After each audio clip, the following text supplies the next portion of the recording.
Right, good morning grade 12s. Nice to see you all again. So today's topic is a really nice and easy one. It's sectors and their environments, and as you can see it comes from topic 1, which is the business environments. So what is it that you need to know about sectors and the environment? So I've done a mind map for you to have a look at, and in the center we have business sectors and their environments.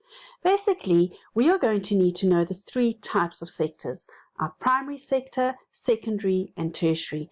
And in that, you need to know that the definition of each of these. So with the primary sector, we know that this sector extracts its raw materials from the earth. It makes use of these natural resources directly from nature. And some examples of industries in the primary sector are mining, fishing, agriculture, forestry, and obviously farming.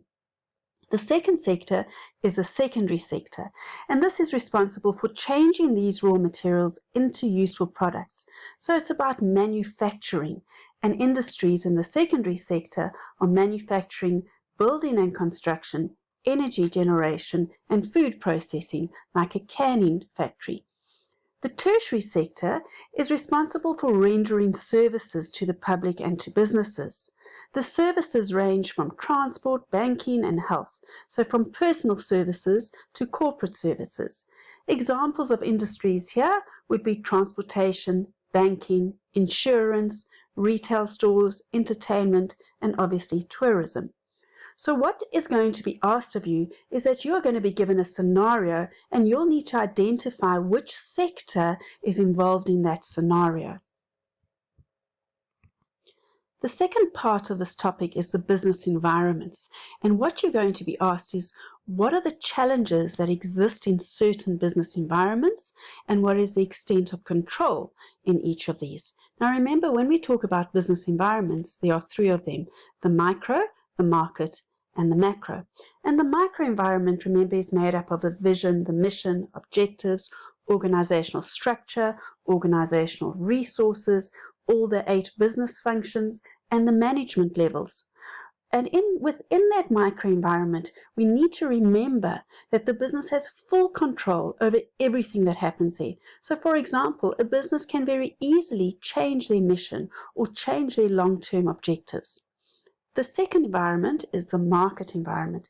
And remember, this is made up of all the components that you interact with on a daily basis.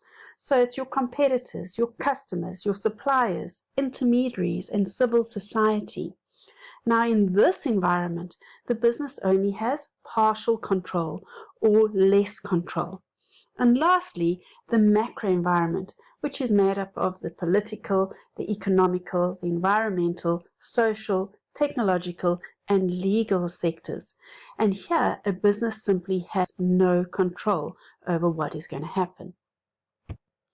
This last slide is an example of the type of questions you'll be asked on this section. So you'll be given a scenario, then you're asked to either discuss or name the business sector in which that business operates, and normally you're asked to motivate. Just remember, when they say motivate by quoting, please put in your quotation marks. Once that has been asked, you're asked to identify 3 challenges normally, and then state which business environment this challenge is in, and what kind of control a business has over those 3 different business environments. So in total, it can be worth 12 marks, which is quite a lot. And remember, in section B and in paper 1, this is the topic that will be asked.